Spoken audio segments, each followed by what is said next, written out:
Here is a country of great contrast. Great civilization of antiquity.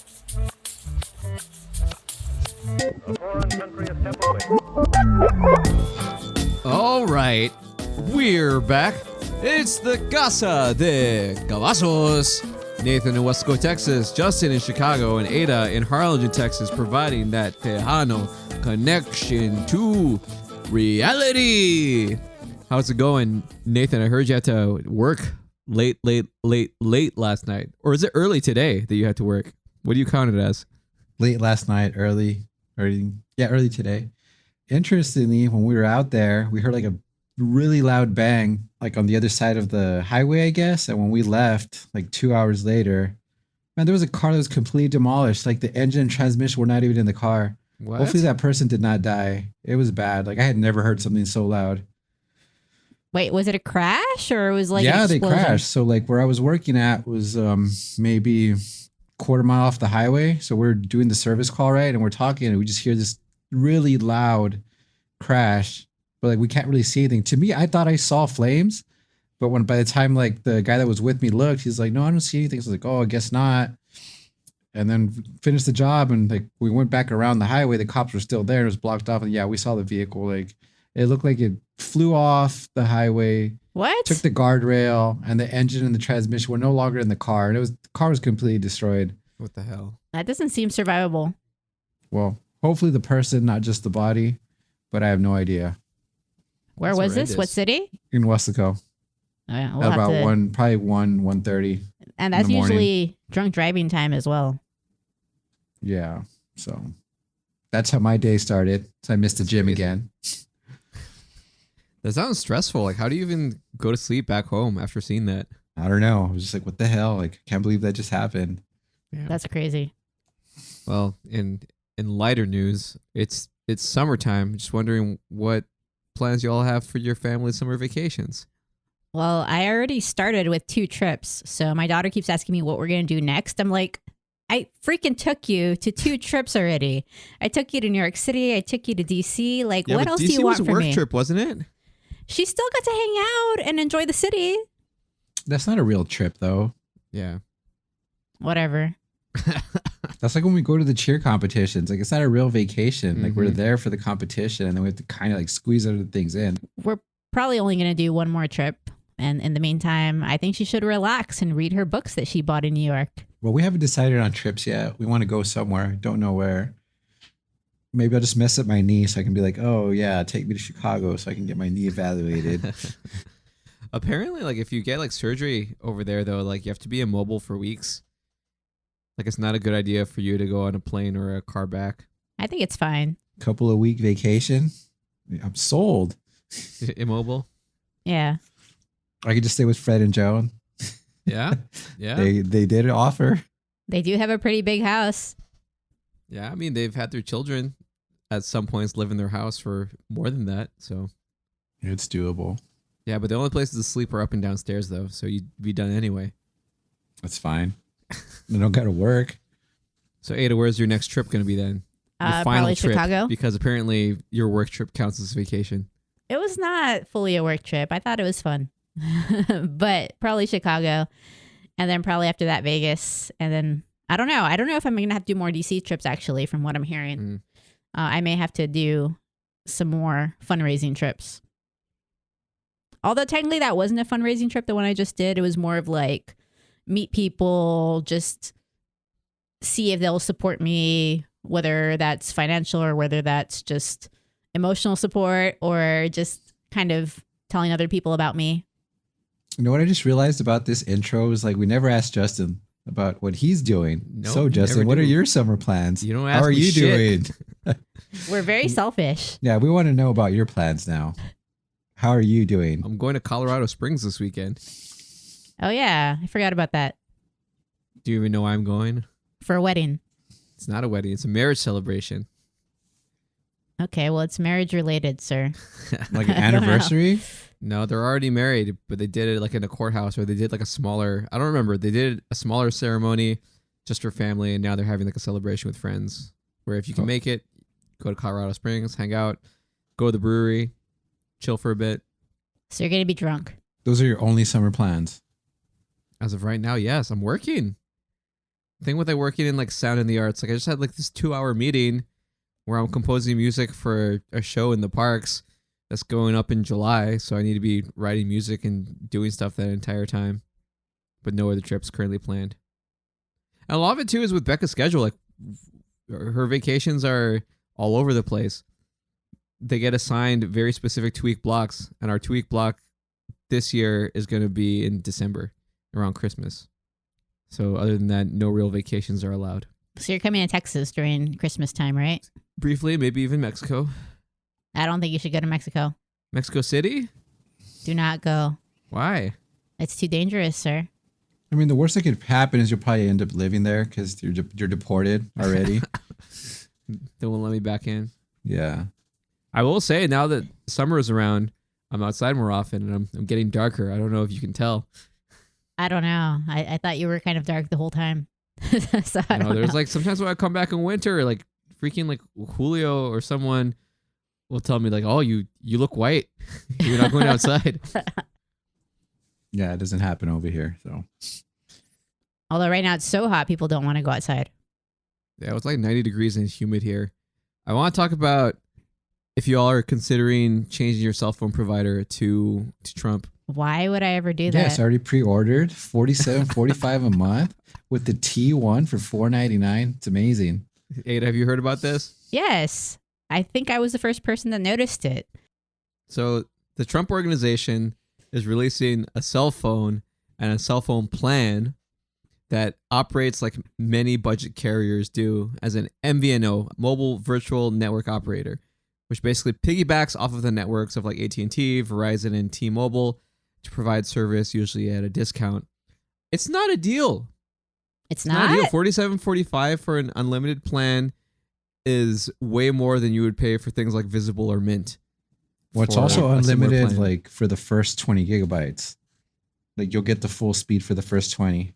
Mm-hmm. But the phone is included as part of the monthly plan? No, you got to buy it for $499. Oh, Yes. okay. They claim that it's made in America, but I doubt those claims. And if it was, then chances are it's, I don't know, not a good phone. Yeah. Do most people on the pod, or do most people who listen to the pod, know about Mint? This is a free ad for Mint Mobile, apparently. Mm-hmm. I'm on Mint. Nathan's on Mint. I'm on Mint. My kids are on Mint. How much does it cost these days? I think I'm paying for the entire year maybe like $360 for like unlimited everything. That's Yeah. insane. I'm paying $240 a year. I think it's for the 15 gig plan. I'm always around Wi-Fi, so I don't really need a ton of data. I don't stream stuff on my phone. So is it piggybacking off of T-Mobile at this point? Yeah, Yeah. it's still off of T-Mobile. But back to the Trump network, you guys are forgetting though, for $47.45, you also get 24/7 roadside assistance, telehealth services, Oh, yeah. including virtual medical care, mental health support, at ordering and delivery for prescription medications. I don't know how that's going to work. It sounds like that's either going to be bundled into the price, or they're saying that you can do those things on your phone, which are things that you could always do on your phone, and you're probably going to have to pay for another service. I wouldn't be surprised if it's an upcharge, like a starting at price. I wonder if they've already made a deal with the telemedicine company. Because usually what companies will do is they'll contract with the telemedicine company to provide the services. Insurance companies do it, and certain other companies have also done it. So it'll be interesting to see if they've already found telemedicine companies that's going to help them out. Do you know what it probably is? It's probably like an introductory offer, like 30 to 90 days for some of these services. I mean, there are some telemedicine services that provide services really cheap. Usually they're going to be the text message services, not the video services. So my prediction would be that it's going to be something like that, like a text message service that will only do video if you're in a state that requires video. Well, they're already saying also that this phone is actually not made in the US and it's actually just a cheap $199 phone that's already out there. It can't be made in the U.S. No, it's not. It's apparently just the T-Mobile Revel 7 Pro 5G, just rebranded. Is that a Chinese phone? Yes. What happened to Made in America? Apparently, Eric Trump said that the phone will be made in the U.S., quote, eventually. So never. Some people say it was kind of a dig at Apple, how they say like designed in California, but everybody knows it's not made here. Yeah, but No one really wants Apple phones to be made in the US. We don't want to have a $9,000 phone. Some people do though. Some people will pay. Which people would those be? You mean the billionaires? MAGA. $9,000 phone? Oh no, I'm talking about the T1 phone. Oh, I'm talking about just the reality if you were to build Apple phones or any phone here in the US. It feels just like anything else he's put out. It's a mediocre product. Whether it was the watches, the shoes, anything else he's put out. It's just putting his name out there. And people seem to buy it. Otherwise, they wouldn't be doing this time and time again. Yeah, I can find very little information about the CPU that's on this phone. Well, just look up with that the Revel Pro, and you'll know what it has. How much of an appetite do you think there is for this product on the market, especially with MAGA starting to fracture a bit over the deportations, over the Israel-Iran situation? I don't think there's really any market for this. There's so many cheaper options at this point. Like, why would you pick this plan just because of Trump and pay more? I don't imagine people are actually signing up and for the roadside assistance and the telemedicine and all that stuff. If they're buying it, they probably just see that Trump's name's on it and they're such big supporters, they want to have it. Yeah, it's not a good deal for what it is. Yeah, but Trump only makes the best. Come on now. You're better off signing up for Mint Mobile, get your unlimited plan for $30 a month, and even getting your phone through Mint Mobile. You'll get a way better phone for what, like $45? I mean, I bought the Pixel 9 when it was brand new for, I think, was it $399 or $499? Yeah, there's some ridiculous deals. Like you can easily get phones that are better than that straight from Mint. Yeah, just Starting to be from clear, $110. to be You could clear, probably we're get not. a similar phone for $110. To be clear, from we're not Mint. being sponsored by Mint, even though it seems like we are. I feel like that. I feel like You that's get a seen in Google Wayne's Pixel World. 8 or a Galaxy S23 for $499 with your plan with Mint.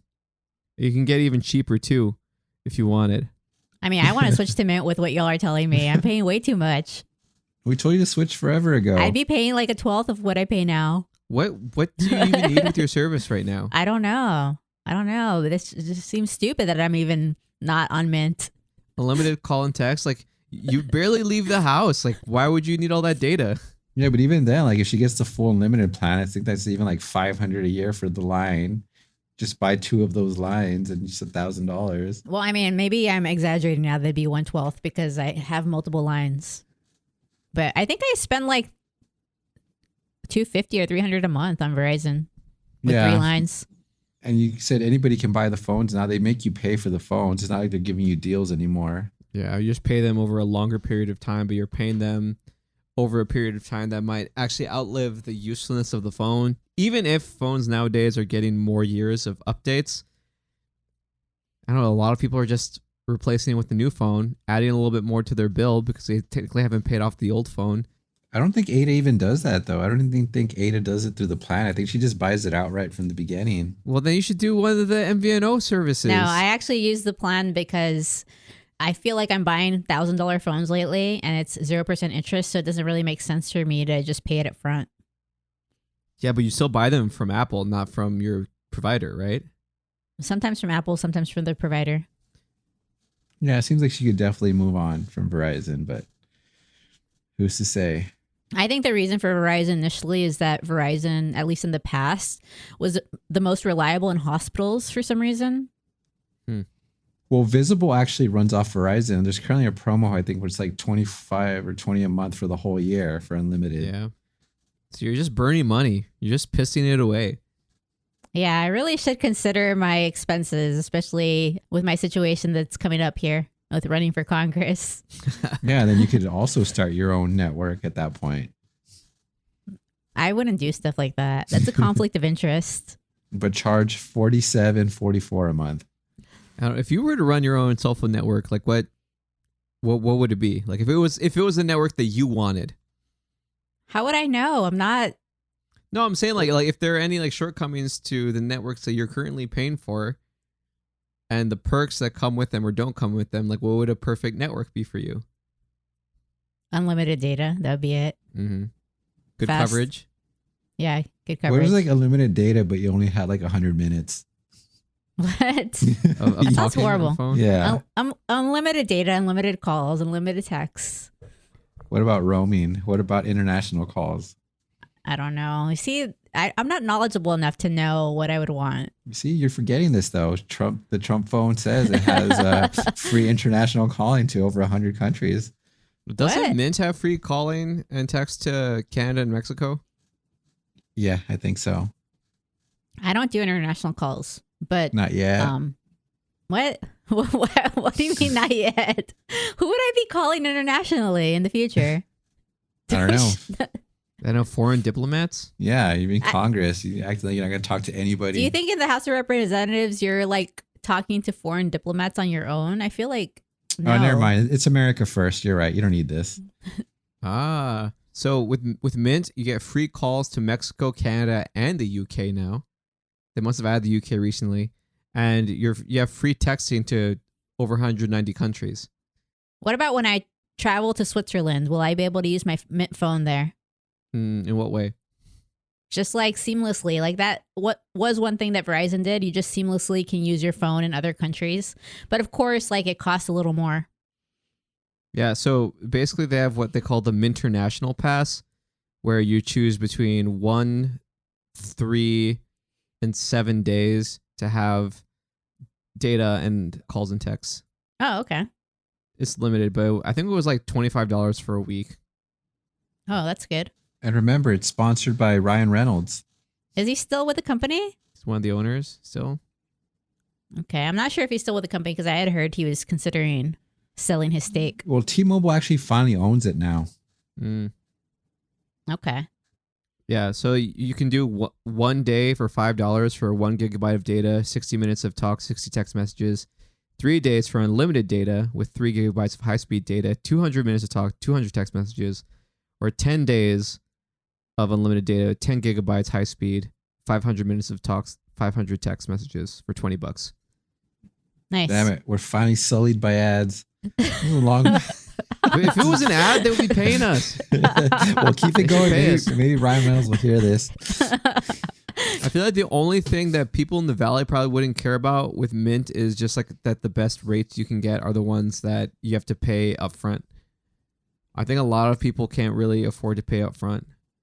Yeah, that's the main thing for me. People are like, that's a really good deal. How much you pay per month? I was like, I don't. I pay it all in one shot to get this price. Yeah, but like if you already have a plan that's costing you $200 a month, I mean, just get a plan that's $200, $300 for the year, right? Yeah, but then these people also want to finance the phone. So that's the other thing. People always ask like, well, how much you paying for the phone? I was like, I also bought the phone in one shot. Like, it's Okay. already mine. Yeah, but when you buy the phone in one shot too, like it's way easier to find deals. You don't end Yeah. up paying like basically for a new phone over its lifespan, and phones depreciate super fast anyway. So by the time you're done paying it off, like you're owing more than the device is actually worth. Where if you wait a little bit or find the right deal, you could be getting a brand new phone for what, like $500 for a pretty solid one instead of like $900. Yeah, my phone tends to depreciate because of myself. Like I stepped on the last one on the tennis court. hell? That's why I had to get a new one last time. Okay, garbage. moving on from the Trump phone. And the Mint Mobile free ad. No, I'm just saying, I really enjoy Mint Mobile. It's been nice when I've traveled to Italy and to Canada. Just have had no problems having like Google Maps or still being able to connect via WhatsApp or even text back home. Wait, why didn't you say that when I was talking about international? That you actually had personal experiences with using it. Because you said you didn't care. Yeah. Like, why would I call anybody internationally? Why? I meant more like when I'm there in the other country. Because I'm Yeah. probably going to do some more international travel in the future. It's been a lot of fun. Yeah. I mean, even just to have Google Maps, that data is helpful. You can look up Yeah. places in your area, keep your tickets for reservations and stuff. Did I tell you that in London, I actually had to have a paper map at one point? Because That's cool. we were going to have an experience at this courthouse called the Old Bailey. I think that's what it was called. And you can't take any phones or any digital watches. And we're like, wait, how do we get there? Like we'd have to go old school and print a map. And we decided because we didn't have a printer, we're going to draw a map. Yeah, it worked though. We got there. Who was the cartographer? It was me. Do you still have the map? Can we see it? Can we see your cartography skills? I don't, it's pretty bad, but it got us there and back home. I don't think Justin's old enough for this, but do you remember we had to like print out MapQuest directions? Yes. Yeah, we wanted to print recall. out MapQuest directions or some kind of directions, but we're like, we don't have a printer. So what do we do? Yeah, I remember doing a couple of trips and I had it all ready. I was like, okay, this is where I'm going to go. Mm-hmm. Or like the big ass fold out like Texas state map that you'd get from like a visitor center. Yeah, I remember traveling with Dad. He would have those out, opening the Just- whole map. FYI, if anyone ever gets on the Amazing Race with me, we'd have to go back to physical maps. That's how you do it. Yes, they use physical maps and they're like, oh my God, like we're going the wrong way. And they're like, what? And they're showing the map. They just have a compass and a map. You're Yeah. good. Yeah. Compass? Yeah. Compass. Compass. How do you say it? No one knows. Compass. But I'm the one with the accent. Compass. Yeah, compass. Horrible. All right, if you want to see me and Ada on the Amazing Race, let us know.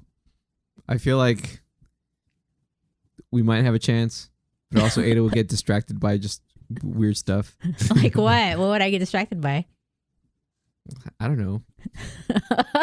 You have no examples. Yeah, you'd be like, why does that car look like that? Just like, FYI, if we ever like sign up for that and we get chosen, we'd have to learn how to drive stick. That tends to come up. why did we never learn? Well, there you go. You guys suck. You will lose because of that. No, I already know. Wait, do you drive I stick? could figure it out. I've done it a few times, so I could potentially get through this. Do you also have to learn how to swim? Oh, well then I'm done. Now, usually there are two options for the tasks, so I think you can get away with not swimming. I remember like seeing an episode of The Amazing Race recently, and it was basically just manual labor. It's just like, oh, you're gonna move these mattresses from this one place to this other house. Yeah. But I the think that hell? was that the one where Becca's classmate was in it? I have no idea. Okay, because I think in that season, it could have been possible that you had another option, and the other option was to get a massage. Hmm. But like people didn't want to do it because they don't like getting massages. What? But also it was like a really painful massage. And if you said like stop, they're like, "Oh, you got to start again." So your time would get really screwed up. I'd rather get the massage. I mean, the massage looked uncomfortable, honestly. How big was the mattress? I think it must have been like a twin or something. That's But it.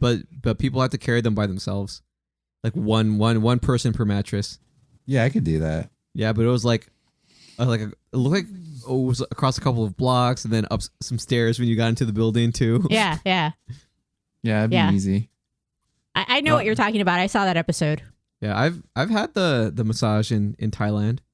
It is painful. Yeah. Do you know why there's like a lot of nail salons and masseuses in Thailand? Is it because of happy endings? What? No. What the hell? I definitely thought that's what you were gonna say. No, actually, it's because the way that their prisons work, especially with women's prisons, is that you learn a skill, you learn a trade while you're in prison. And those are kind of the most common ones. So chances are, if you're getting a massage in Thailand, you're getting it from someone who's done some time. Why would that be a skill that people tend to learn in prison? The tourists, man. Okay. Yeah. So a lot of the people who end up winning the Amazing Race did some kind of training on their own beforehand, Yeah. like physical training. I don't know what else they do because sometimes you might need to like know how to sing or how to dance.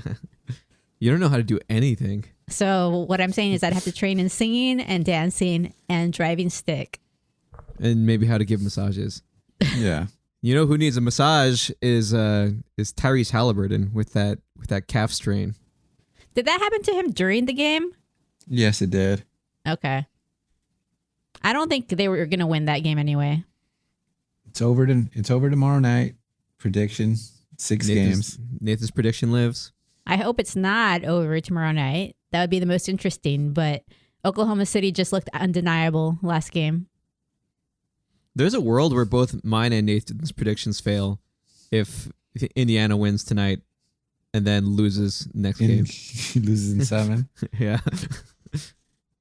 It's just one of those things that when Jalen Williams plays like an all-star, they're not going to lose. Mm-hmm. That's what it's always been. If he scores like anything under 20, they're very beatable. But when he plays like he played on, was it Monday? Like, you're not going to beat that team. He got 40 points. And it looks like no one could stop Jalen Williams or SGA. You can't. Those players are really good. SGA can score on just about anybody. So, like you said, I think I talked about this in the last pod. I don't understand the level of disrespect that he gets as the free throw merchant, that he's not that good. I mean, he's able to score at all levels. And then you have Jalen Williams, who's super athletic, very talented. Obviously, he's having a little bit of growing pains during the playoffs because, like I said, Denver was able to beat them when he had some really bad games. And he himself said, like, yeah, we lost these games because of me. I played really poorly. And he was able to bounce back. So, I mean, he's getting to that. If he gets to that level of consistency that Shea has, I mean, you could actually maybe see another dynasty. But he's going to have to bring his level up to like kind of like how like Shaq, Kobe, what other pairings, KD and Steph. Like where you have 2 guys every night that you know they're going to get you that 25 plus. If he can get to that level, there's potential for another dynasty, which is crazy with the way the CBA is now. You're talking about Jalen Williams? Yeah. He's going to get there. He's currently averaging 21.7 this postseason. He averaged 21.6 points in the regular season. But he's trending upwards in the finals. He has actually scored more points every single game. 17, 19, 26, 27, 40. So maybe he'll score more than 40 the next game. Well, I think he's building his confidence to like a higher level. And so once he does this and wins the finals, he's basically going to realize that no one can stop him. Mm-hmm.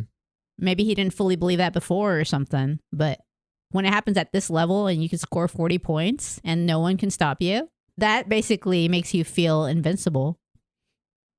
Yeah. I mean, part of it also might be strategy.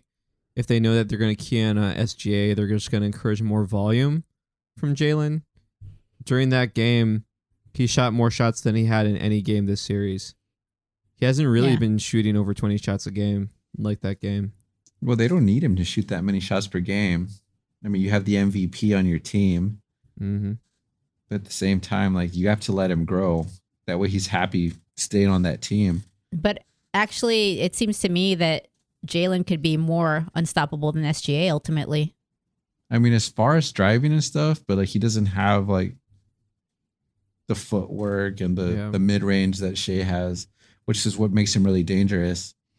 He's one of those players like KD, like Kawhi, who will punish you anywhere inside the 3-point line. Like that makes it very hard to guard these guys. You don't know if they're going to take you all the way in, if they're just going to pull up for that shot. Like it's too hard to guard a player like that. Yeah, he's only in his 3rd season. And Jalen's also this big, muscular guy. Yep. That makes it really hard to stop him. And he has an amazing balance, too. Yeah, that's why when I think during the game, our other brother was messaging David about like, well, I don't know how they can't stop him. Like, they know what's coming. I was like, when you're that good, like, it doesn't matter if you know what's coming. He's clearly more athletic. He knows he can get to where he wants. Like, strategy's out the window if he's able to get a full head of steam. Like, you're not going to stop him. You're not going to outrun him.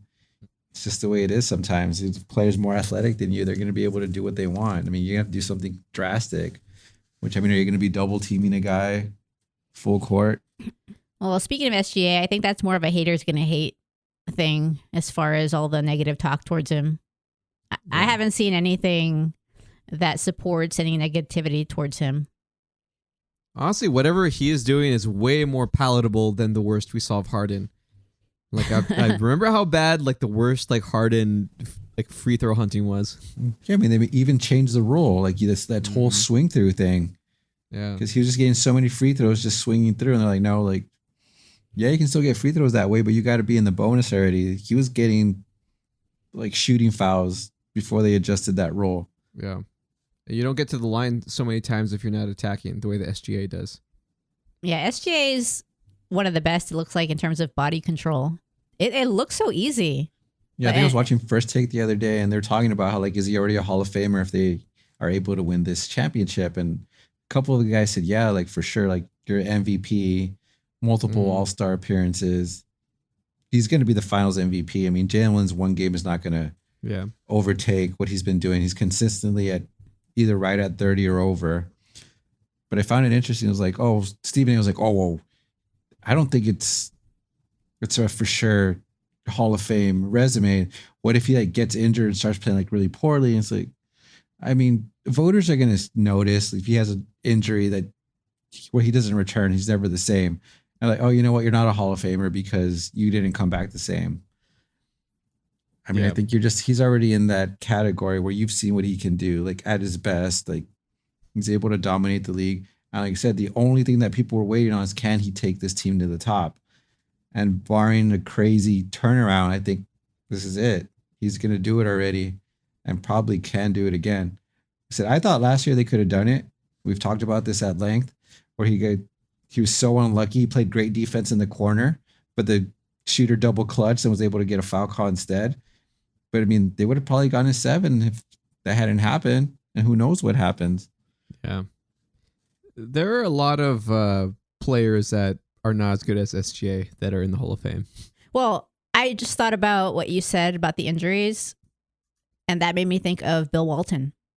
So I want to know if Bill Walton was a Hall of Famer, because he essentially had that trajectory, right? He did really well, but then he got injured. Yeah, like that injury pretty much robbed him of all his athleticism. Yeah. So he was a Hall of Famer. So case closed. SGA should be a Hall of Famer if he wins this championship, even if for whatever reason he has a major injury and he's no longer able to play at that level.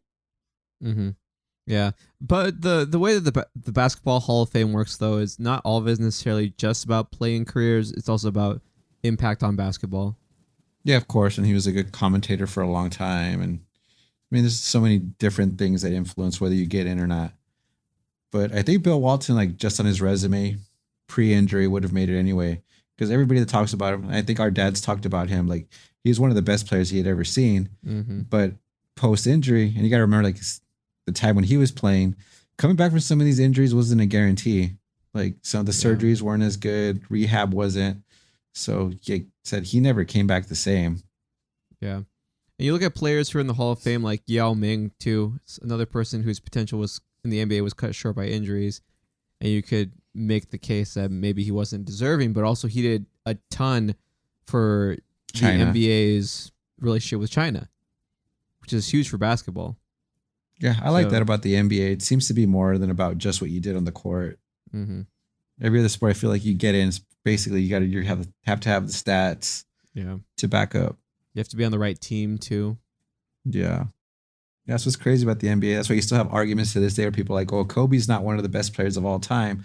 But when you talk to players, they're like, it's insane. You guys did not play against him, so you don't know.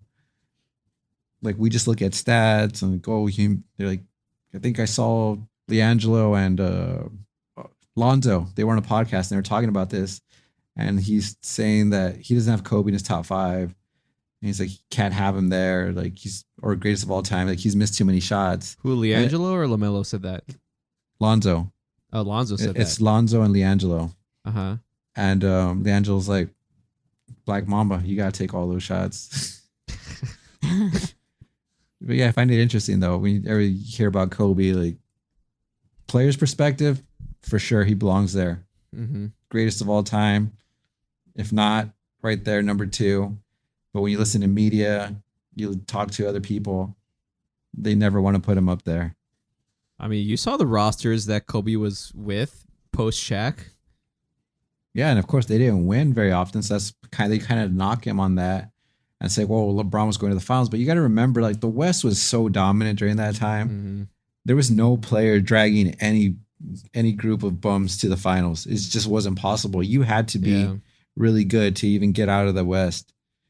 To even win one round, you had to be pretty damn good. Yeah, and I think everyone also needs to be honest about the fact that LeBron changed the perception of him because of super teaming. If he would have stayed in Cleveland from the beginning, I don't think he gets as many championships, and I don't think he is perceived as dominant, as like definitely best player kind of guy. Yeah, well, we'll never know. I felt like he should have stayed there. Probably the same way like Dirk. Like Dirk only needed one title, and people loved him because Dallas, I don't think, had one at that point. And Yeah. same thing with Cleveland. If he had just stayed there and brought the first title without ever leaving, I think public perception just would have already been like, you know what, like this guy is one of the greatest of all time. Like he was able to turn this franchise around. Instead, he left and then came back when like the team was the way he wanted it and won. Which, like you said, it doesn't carry the same weight in my But opinion. yeah, because it's also BS. Like, oh yeah, he won 4 titles and he was going to the finals constantly and this and that. It's like, yeah, he freaking manipulated his situation multiple times to give himself that chance. Yeah, that's why it's confusing why people make the argument that Jordan only went 6 times was not impressive. But Jordan went 6 times, so he won the East, but then he was still beating the West teams. That's the thing. Yeah. Like if LeBron had gone to the finals 10 times, won 10 times, case closed. He's the greatest of all time. Because you knew how hard the West was at that time. So you had to disregard how easy the East was for him because you'd be like, doesn't matter. He's still beating the West every freaking time, but he wasn't. Well, I think also because of the dominance of the Bulls in that period of time, a lot of teams that might be remembered for their greatness in the West are not as much because they never came away with that title. They just denied a bunch of very good teams in the West for all those years. I think like the Jazz both times had 60 wins. I think the Sonics had 60 wins. And there was just no way they could beat the Bulls. Also, let the record show that even though LeBron did all this stuff to give himself the best chance possible at multiple different franchises, he's still 4-6 in the finals. 10 finals appearances, though, is nothing to scoff at. Losing record. 4-6, sir. Yeah. Yeah. And Spurs also gifted him one. If Kawhi or Manu can at least knock down 2 of 2 instead of 1 of 2, that series never goes to 7. Also, remember the Draymond suspension. Yeah, little things happen here and there, but the Warriors should have been able to pull that out. I mean, there was still another couple of games and they couldn't get it done. Yeah. But to circle all of this back to the current finals, a lot of OKC's roster construction is made possible by all of these players and teams trying to do the whole super team thing and just mortgaging their future away and giving away all these excellent assets and players. You know, without that kind of mentality, SGA is never on this team. Yeah, he'd still be on the Clippers with Kawhi potentially. Mm-hmm.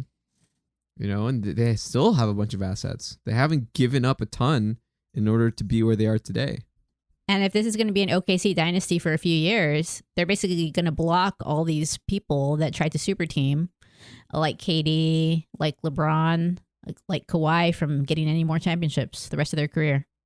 Unless they join OKC. I think OKC is okay with just standing pat. Like they have a really good roster. They're just obviously going to have to decide if they're going to want to go into that luxury tax. Was it the second apron? Mm-hmm.